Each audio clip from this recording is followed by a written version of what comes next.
Welcome into the class of biology.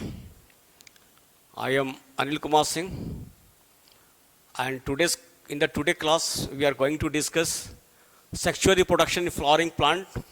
हम लोगों ने इस चैप्टर को स्टार्ट किया था. पिछले क्लास में हम लोगों ने डिस्कस भी किया था.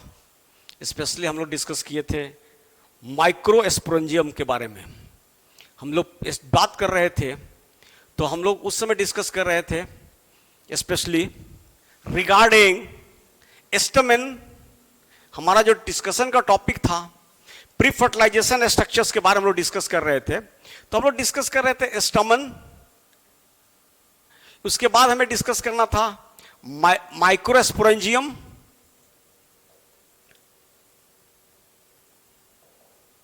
एंड उसके बाद हम लोग डिस्कस करेंगे पोलन ग्रेन्स के बारे में भी. Pollen grains. तो जब स्टमन के बारे में बात किए तो मैं बताया था कि स्टमन जो होता है वो मेल सेक्सुअल स्ट्रक्चर्स है, मेल सेक्सुअल ऑर्गन है, और इसमें के दो इंपॉर्टेंट पार्ट है. मैंने बताया था पिछले क्लास में. एक स्टमन के दो पार्ट होते हैं, मैंने बताया था. उसके दो पार्ट हो. एक पार्ट जो है दैट इज एंथर, है ना, और दूसरा पार्ट हम लोग बोले थे फिलामेंट. फिलामेंट. ये एंथर के बारे में जब हम लोग डिस्कस कर रहे थे, एंथर के अंदर ही पोलन ग्रेन्स की फॉर्मेशन होती है. जब एंथर की हम बात कर रहे थे, है ना, तो एंथर की, तो एंथर है, एंथर का बाइलोब्ड होता है. ये भी मैंने डिस्कस किया था कि एंथर इज बाइलोब्ड, है ना, और हर लोब में दो थीका होता है, फर्दर दो डिवाइडेड होता है थीका में. तो इसलिए बोलता है कि जो एंथर हम होता है वो डाइथीकस होता है. इसमें दो थीका होता है, ये भी हम लोग डिस्कस किए थे. तो डाइथीकस होता है, और each lobe containing two theca. और अब हम जब बात करते हैं थीका का, अब इसको थोड़ा सा समझने की कोशिश करते हैं. देखिए, जब हम ये भी बताया था कि जब एंथर को हम लोग, जब इसको हम लोग डिवाइड करते हैं क्रॉस सेक्शंस के रूप में,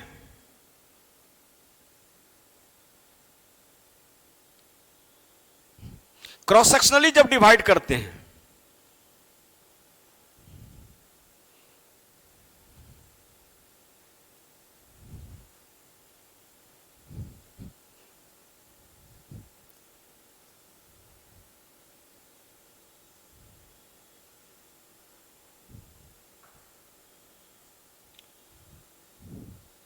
तो ये टेट्रागोनल स्ट्रक्चर का मिलता है हमें.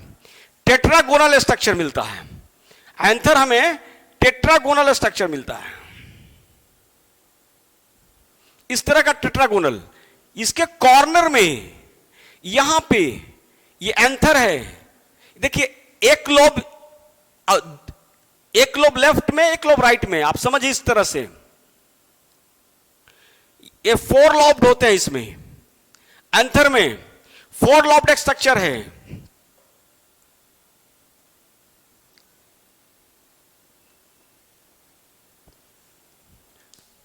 एक लोब ये पार्ट हुआ, एक लोब ये पार्ट है. 4 लोब हैं, और जो एंथर के जो 4 लोब्स हैं उसके कॉर्नर में, इसके कॉर्नर्स में 4 स्पोरेंजियम्स होते हैं इन द कॉर्नर्स. पहले एंथर का हम लोग लेयर भी बना लेते हैं, समझना थोड़ा और आसान हो जाएगा. ऐसे मैं इसको पिछले क्लास में डिस्कस भी किए थे.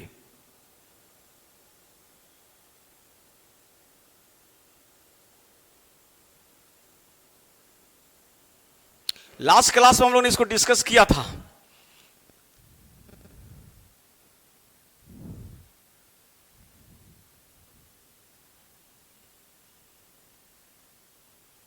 वहां पे हम लोग डिस्कस किए थे कि there are 4 layers.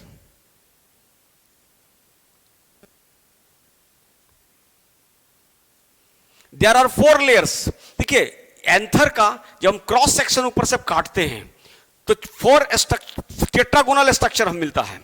Tetragonal structure देखिए, एक थीका ये है, एक थीका ये है। डाइथेकस एक थीका ये है, एक थीका ये है, और एक लोब ये है और एक लोब वो है।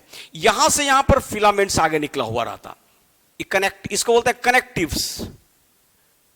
ये कनेक्टिव्स है, यहीं पे फिलामेंट जो है वो कनेक्टेड होता है यहां पे, जिससे कि एंथर और फिलामेंट दोनों जुड़े हुए रहते हैं। ये कनेक्टिव्स है। जैसे हम लोगों ने कल इसके बारे में डीप स्टडी किया था, तो मैंने बताया था इस तरह का स्ट्रक्चर हमें मिलता है।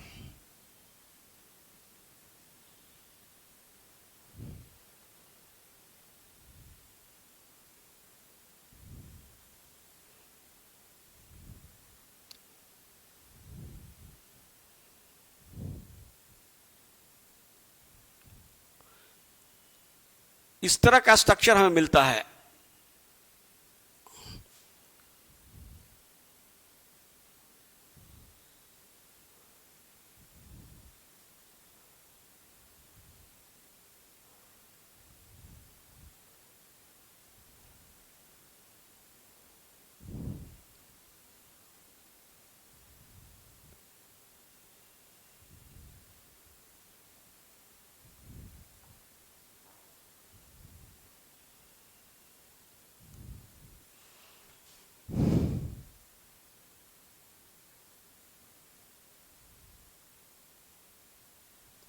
देखिए ये एंथर है, this is anther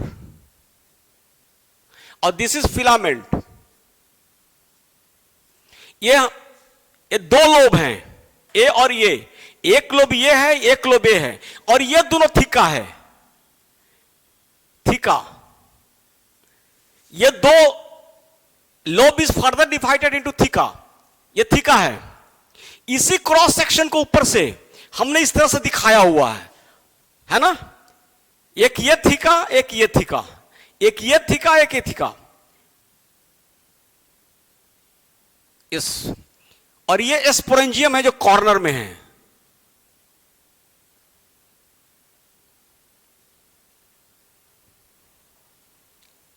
in the corner there is a sporangium. ये स्पोरेंजियम है।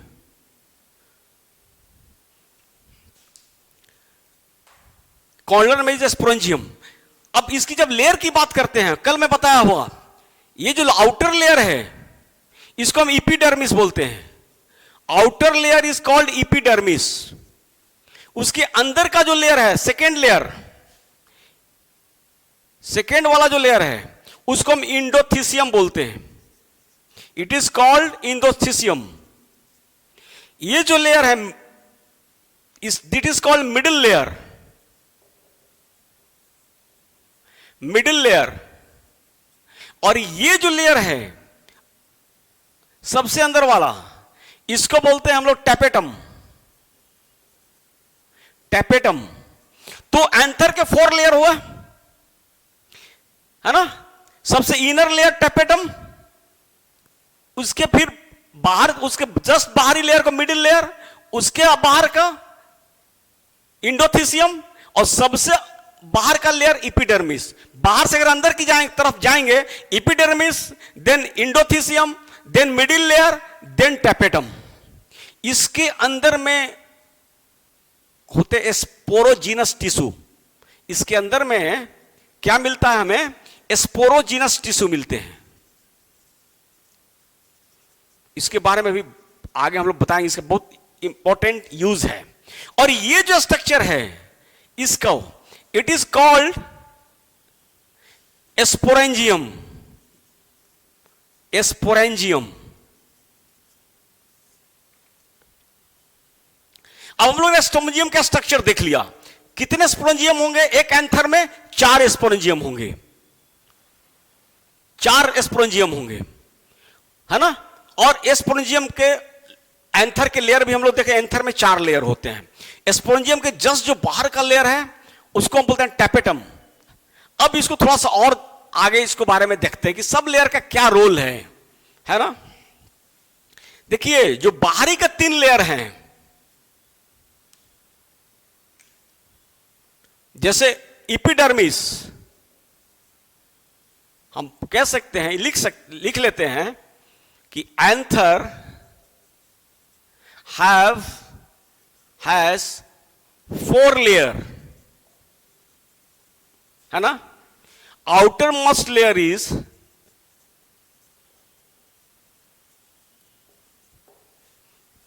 Layer from outside to inside. Outside to these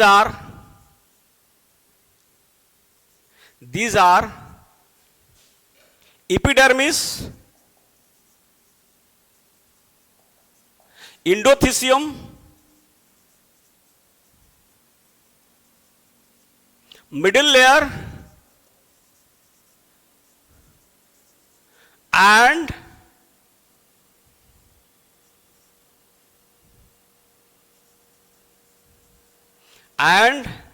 tapetum.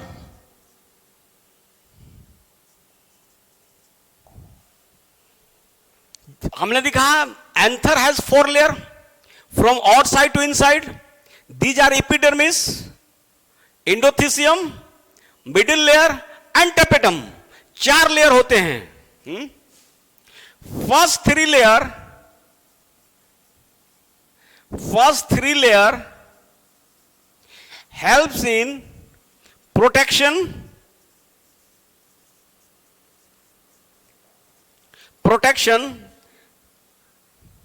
whereas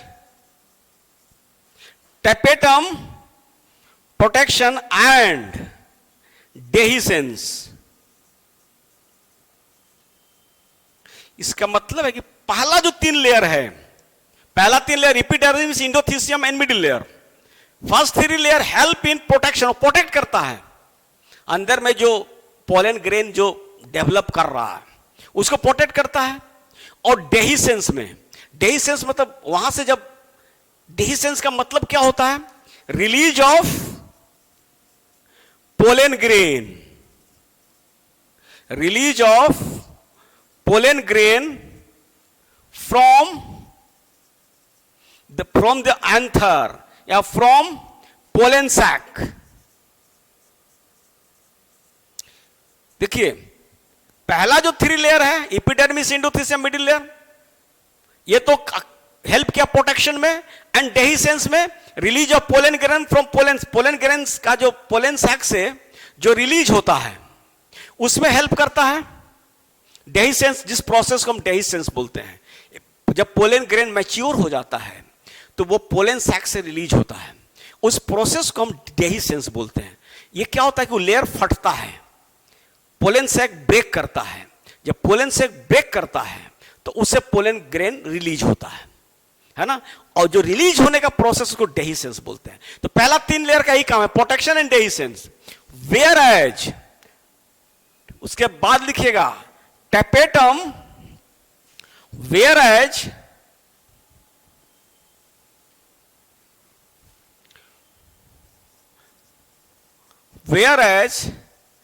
tapetum provides nutrition to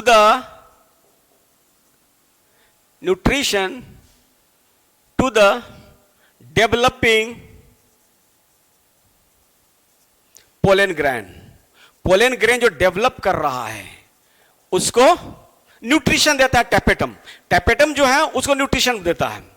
tapetum, cells of tapetum. अब tapetum के बाद थोड़ा और जान लेते हैं. Tapetum has, cells of tapetum has dense cytoplasm, उसका साइटोप्लाज्म डेंस होता है, and more than 1 nucleus, more than 1 nucleus.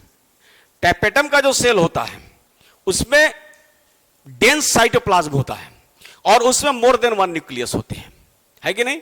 और मेन काम जो टैपेटम का बहुत बार पूछा गया है कि what is the function of tapetum. Tapetum का मेन काम है provide nutrition to the developing pollen grain. जो पोलन ग्रेन डेवलप कर रहा है उसको न्यूट्रिशन देता है, इसका काम न्यूट्रिशन देना है। अब आगे बढ़ते हैं, जब हम माइक्रोस्पोरेंजियम की जो बात कर रहे थे, माइक्रोस्पोरेंजियम जो मैंने बताया 4 माइक्रोस्पोरेंजियम होता है, हर लोब में 2 माइक्रोस्पोरेंजियम होता है। चूंकि 2 लोब होता है तो total lobe number of microsporangium कितने हो गए? 4 हो गए। वो एंथर में कहां पे होते हैं? तो कॉर्नर में। एंथर का टेट्रागोनल स्ट्रक्चर होता है और उसके कॉर्नर में, चारों कॉर्नर में एक एक माइक्रोस्पोरेंजियम होते हैं। टोटल माइक्रोस्पोरेंजियम 4 होते हैं। तो माइक्रोस्पोरेंजियम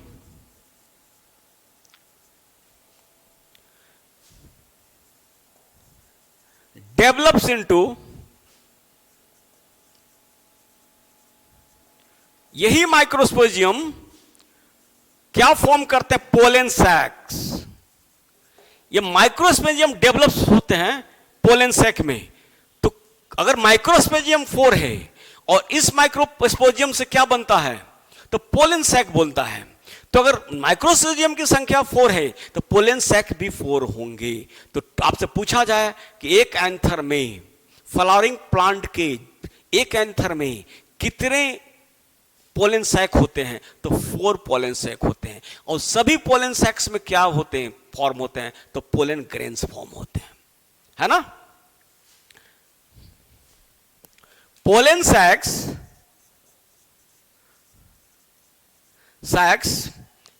एक्सटेंड, है ना। Pollen sacs extends longitudinally and covers whole anthers. cover whole anthers. वो लॉन्गिट्यूडिनली रहता है, पूरे एंथर को कवर कर लेता है ना। पोलन जो सैक होता है और लॉन्गिट्यूडिनली पूरे एंथर को कवर कर लेता है, कवर होल एंथर। तो ये तो पोलन सैक की बात हो गई कि पोलन सैक का मेन फंक्शन क्या है कि पोलन सैक में ही पोलन ग्रेन्स फॉर्म करते हैं और मैच्योर करते हैं। अब आगे बढ़ते हैं, फॉर्मेशंस ऑफ पोलन सैक के, पोलन ग्रेन्स के बारे में जानना बहुत जरूरी है। उसके पहले हम लोग पढ़ लेते हैं माइक्रो स्पोरोजेनेसिस, है ना। This process is very important. Microsporogenesis, it is a process of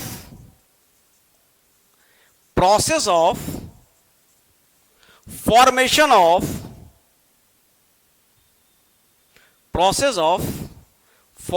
of microspores। देखिए, माइक्रोस्पोर का फॉर्मेशन को माइक्रोस्पोरोजेनेसिस बोलते हैं। अब माइक्रोस्पोर का जो फॉर्मेशन होता है वो फॉर्मेशन होता है माइक्रोस्पोर्स मदर सेल से, है ना, जिसको हम पोलन मदर सेल्स भी बोलते हैं, माइक्रोस्पोर मदर सेल्स भी बोलते हैं। और इसमें ये प्रोसेस जिससे होती है वो मियोसिस प्रोसेस होती है ना। आगे बढ़ते हैं, microspores are formed from microspore mother cell और MMC और पोलन ग्रेन मदर सेल। दोनों बात बोलते हैं, पोलन ग्रेन मदर सेल। आप माइक्रोस्पोर मदर सेल कहिए, आप पोलन ग्रेन मदर सेल, क्योंकि माइक्रोस्पोर ही आगे जाके पोलन ग्रेन बनाता है। पोलन ग्रेन मदर सेल या माइक्रोस्पोर मदर सेल, इसी से फॉर्मेशन होती है। तो ये माइक्रोस्पोर मदर सेल आए कहां से? क्योंकि माइक्रोस्पोर मदर सेल से माइक्रोस्पोर फॉर्म कर रहा है ना। तो माइक्रोस्पोर कहां से आए, इसके बारे में जानना पहले जरूरी है कि माइक्रोस्पोर की फॉर्मेशन होगी तभी तो उसी माइक्रोस्पोर ही मैच्योर करके डेवलप करके पोलन ग्रेन फॉर्म करता है ना। जो माइक्रोस्पोर फॉर्म करता है पोलन ग्रेन, तो हमें यह देखना होगा कि माइक्रोस्पोर आए कहां से। है कि नहीं?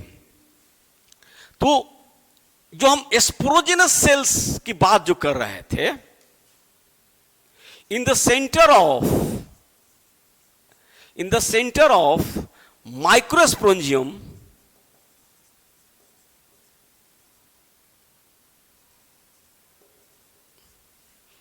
in the center of microsporidium, there are sporogenous cells. There are sporogenous cells.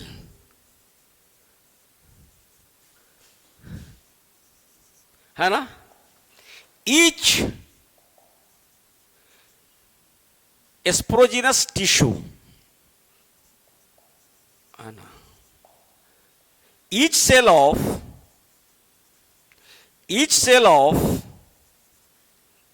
sporogenous tissue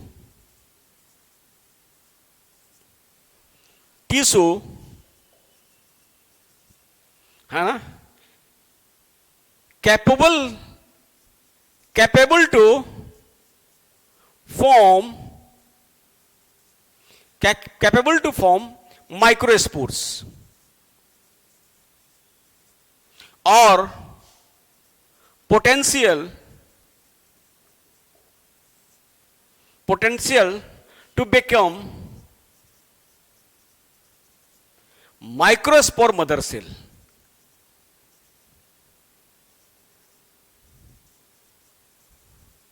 देखिए जो सेल है स्पोरोजिनस टिश्यू के, देखिए हमने दिखाया था माइक्रोस्पोरेंजियम में स्पोरोजिनस टिश्यू होते हैं, है ना? आप फिगर को रिफर कर लीजिएगा, वहां पर जब हम स्पोरेंजियम का, जब इसका एंथर का जब हम क्रॉस सेक्शन बनाए थे, वहां पर स्पोरेंजियम दिखाया था। स्पोरेंजियम के सेंटर में होते हैं sporogenous tissue. This sporogenous tissue के जो सेल हैं, each cell of sporogenous tissue capable to form microspore.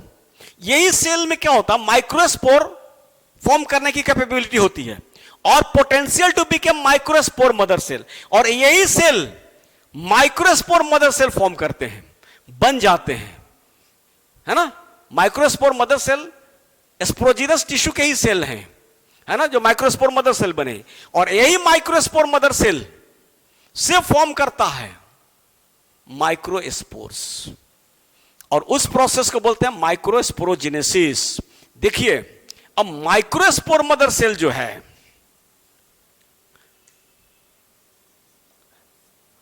Microspore mother cell,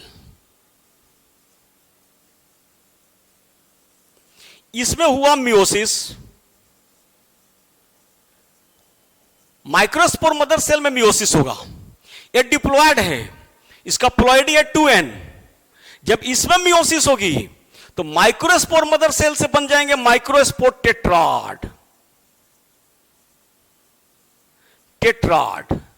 ये क्या है, ये टेट्राड है। इसमें क्या होता है कि 4 माइक्रोस्पोर होते हैं। मियोसिस हुआ तो जो सेल बने वो हैप्लॉयड सेल बने, है कि नहीं? मियोसिस होती है, आप देखते होंगे स्पर्म का, आगे पढ़ेंगे बोलो ह्यूमन रिप्रोडक्शन में, एक सेल से 4 सेल बनता है। मियोसिस का 2 स्टेज होता है, मियोसिस 1 एंड मियोसिस 2। मियोसिस 1 में एक सेल से 2 सेल बनेंगे, मियोसिस 2 में फिर जो दोनों सेल से 2 सेल बनेंगे, तो टोटल मियोसिस जब फिनिश होगा तो 4 सेल बनते हैं। तो यहां भी माइक्रोस्पोर टेट्राड बनते हैं। ये माइक्रोस्पोर टेट्राड आपस में जुड़े हुए रहते हैं, है ना? ये माइक्रोस्पोर टेट्राड है, ये आपस में जुड़े हुए रहते हैं। ये स्ट्रक्चर जो है इसको बोलते हैं microspore tetrad. This is microspore tetrad है।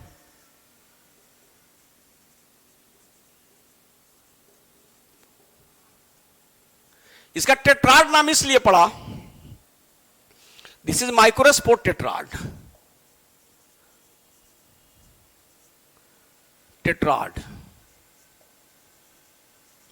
It is microspore tetrad. इसमें 4 माइक्रोस्पोर हैं जो आपस में जुड़े हुए हैं, है ना? मियोसिस के बाद 4 माइक्रोस्पोर बनेंगे। ये माइक्रोस्पोर जुड़े हुए हैं, यहां मियोसिस हो गया, ये माइक्रोस्पोर बने 4, चारों लेकिन आपस में जुड़े हुए हैं, इसलिए इनको माइक्रोस्पोर टेट्राड कहेंगे। अब क्या होती है कि जब पोलन ग्रेन है ना, वेन एंथर मैच्योर किया and when anther mature and dehydrate है ना, देन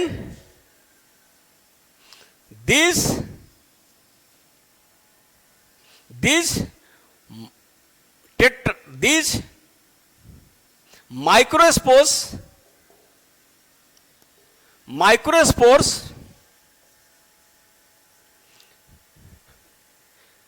dissociated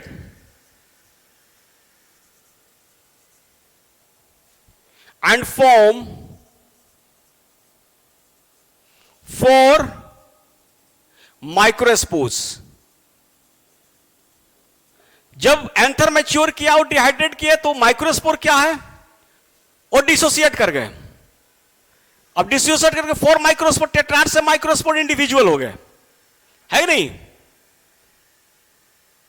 अब 4 माइक्रोस्पोर डिसोसिएट होकर अलग अलग हो गए, पहले टेट्राड के फॉर्म में थे, अब वो इंडिविजुअल हो गए, अलग अलग हो गए, है ना। These microspores